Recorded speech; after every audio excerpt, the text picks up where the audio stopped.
Hello friends, welcome to Gomathi's kitchen.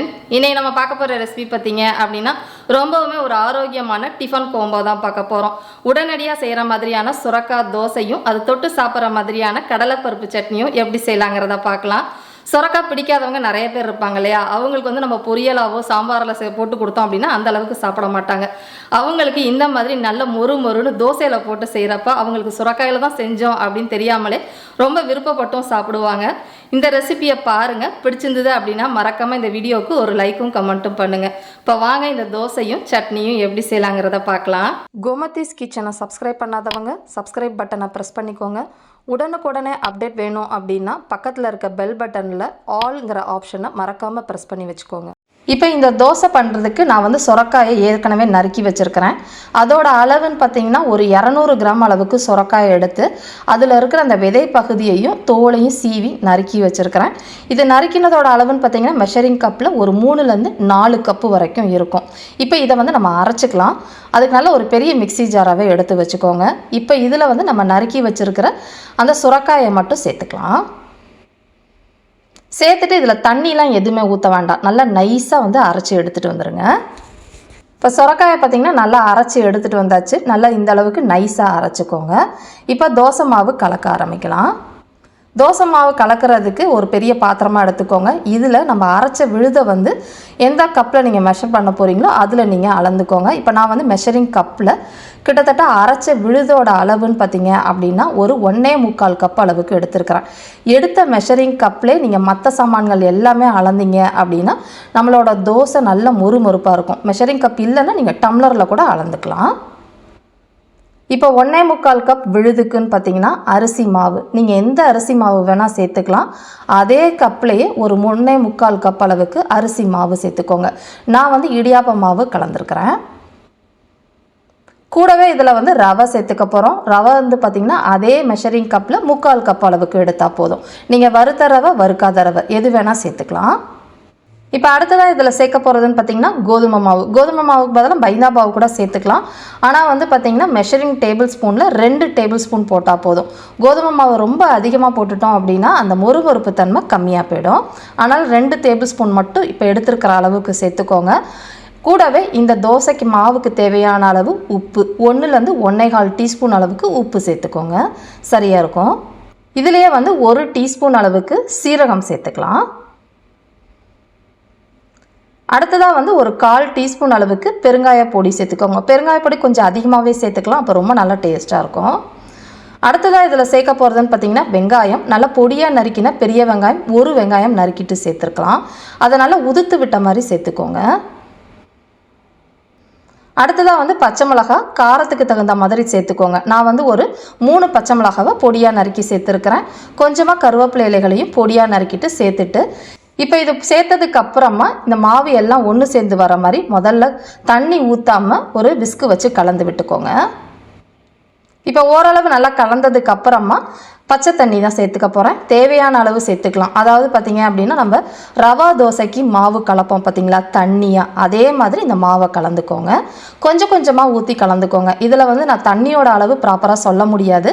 ஏன்னா சில அரிசி மாவு டக்குன்னு நமக்கு தண்ணி கம்மியாக ஊற்றுறப்பே தண்ணியாக போயிடும், சிலது கொஞ்சம் அதிகமாக சேரும். அதனால் இந்த கன்சிஸ்டன்சிக்கு நீங்கள் மாவை கலந்துக்கோங்க.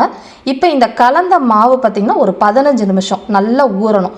அந்த ரவை ஊற தான் தோசை ரொம்ப நல்லா கிறிஸ்பியாக வரும். இது ஊறட்டும். இப்போ பார்த்தீங்கன்னா ஒரு 15-20 நிமிஷமாக இந்த தோசை மாவை ஊற வச்சுருந்தேன். இந்த அளவுக்கு நல்லா ஊறி வந்திருக்கு. கலந்து பாருங்கள். ரவை ஊற உங்களுக்கு மாவு கொஞ்சம் இருகலாக போயிடும். சப்போஸ் உங்களுக்கு ரொம்ப இருகலாக ஆயிடுச்சு அப்படின்னா தேவையான அளவு தண்ணி ஊற்றி ரவா தோசை மாவு பதத்துக்கு கொண்டு வந்துக்கோங்க. இப்போ அடுத்ததாக இதில் கடைசியாக சேர்க்க போகிறதுன்னு பார்த்திங்கன்னா மல்லி இலை தேவையான அளவு நல்லா பொடியாக நறுக்கிட்டு தாராளமாகவே சேர்த்து கலந்து விட்டுக்கோங்க. அவ்வளோதான், நம்மளோட சொரக்காய் தோசைக்கு தேவையான மாவு ரெடி ஆகிடுச்சு. நல்ல ஒரு குழியான கரண்டியை வச்சு தோசை எடுத்து ஊற்றலாம். நல்லா தண்ணியாக இருக்கணும் மாவு, ரொம்ப கெட்டியாகவும் இருக்கக்கூடாது, ரொம்ப தண்ணியாகவும் இருக்கக்கூடாது. மீடியமாக இருந்துச்சு அப்படின்னா தோசை நல்லா கிறிஸ்பியாக உங்களுக்கு வரும். இப்போ நம்ம தோசை ஊற்ற ஆரம்பிச்சிடலாம். இப்போ இந்த சொரக்காய் தோசை செய்கிறதுக்கு நல்லா கல் சூடாக இருக்கணும். கல் சூடாகாமல் இருந்துச்சுன்னா தோசை உங்களுக்கு சரியாக வராது. நல்லா சூடானதுக்கப்புறமா தோசையை எடுத்து நம்ம ரவா தோசைக்கு ஊற்றுவோம் பார்த்திங்களா, அதே மாதிரி இதை ஊற்றிக்கோங்க. இப்போ மாவு ஊற்றுறப்ப அதோட உங்களுக்கு கன்சிஸ்டன்சி தெரியும்னு நினைக்கிறேன். இந்த அளவுக்கு இருக்கணும். இப்போ தோசை ஊற்றுனதுக்கப்புறமா தேவையான அளவு எண்ணெய் அப்படி இல்லைன்னா நெய் சேர்த்துக்கோங்க. இப்போ இந்த தோசை பார்த்திங்கன்னா கொஞ்சம் அதிகமான தீயிலே தான் வேகணும். கம்மியான தீயில வேக வச்சிங்க அப்படின்னா ரொம்ப நேரம் வேகிற மாதிரி இருக்கும். அதிகமான தீயில நல்ல மொறுமொறுப்பாகிற அளவுக்கு வேக வச்சு எடுத்துக்கோங்க. இப்போ பார்த்தீங்கன்னா தோசை நல்ல முருகலாக வெந்து வந்துருச்சு. இந்த தோசையை திருப்பி போடணும்னு அவசியம் கிடையாது. அப்படியே வந்து நம்ம எடுத்துட வேண்டியதான். நல்ல சூப்பரான மொறுன்னு சுரக்காய் தோசை ரெடி ஆகிடுச்சு. இது சுரக்காய் வாசம் உங்களுக்கு இருக்காது. ரவா தோசை மாதிரியே சூப்பராக இருக்கும். இப்போ இந்த தோசைக்கு ஏற்ற ஒரு சூப்பரான ஒரு கடலைப்பருப்பு சட்னி ரெடி பண்ணிக்கலாம். அதுக்கு ஒரு சட்டியில் நல்ல ஒரு 1.5 டீஸ்பூன் அளவுக்கு எண்ணெய் சேர்த்துக்கோங்க.